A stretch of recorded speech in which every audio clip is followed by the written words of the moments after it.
Tranzitor ishemik xuruj. Klinik ko'rinishi qanday bo'ladi?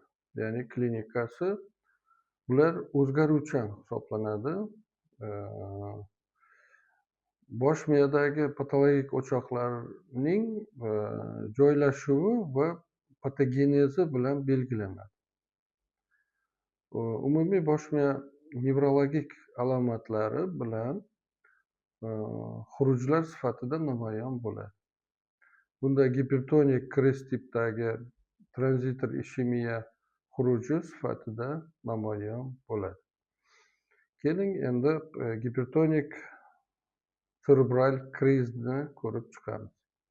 Bu bosh miya qon aylanish progressiv buzilishining arterial gipertoniya fonida arterial qon bosimining o'tkir ko'tarilishi hisoblanadi.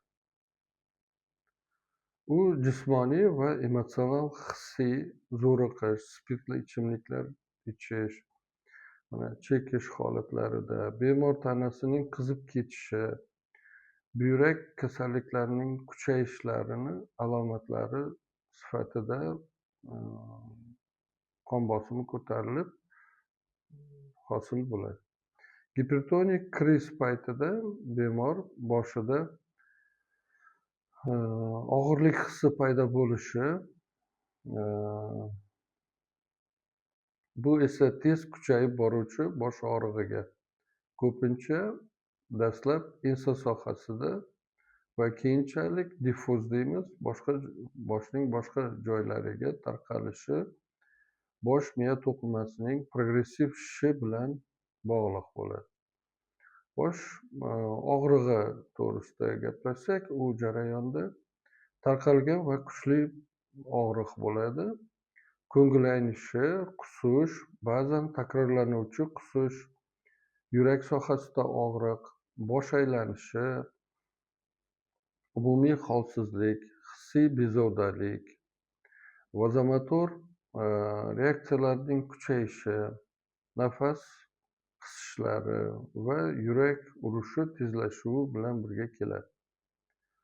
Ko'ruv o'tkirligining buzilishlari, jumladan atrofdagi narsalarni xira ko'rishi va ko'z oldida tumanlashish mumkin.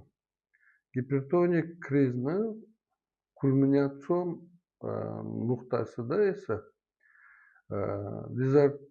dezorientatsiya deymiz, dezorientatsiya va qisqa muddat hushdan ketishi kuzatiladi.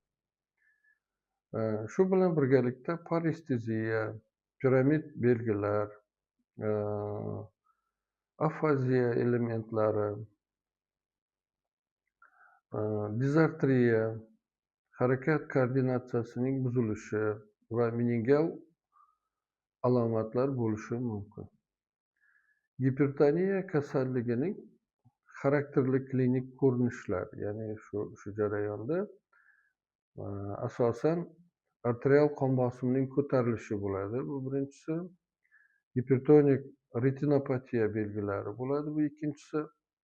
Miokard, ya'ni yurak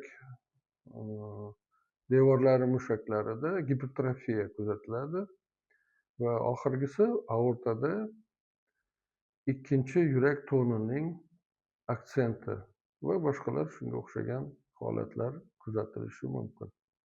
E'tiboringiz uchun rahmat. Kanalimizda qoling.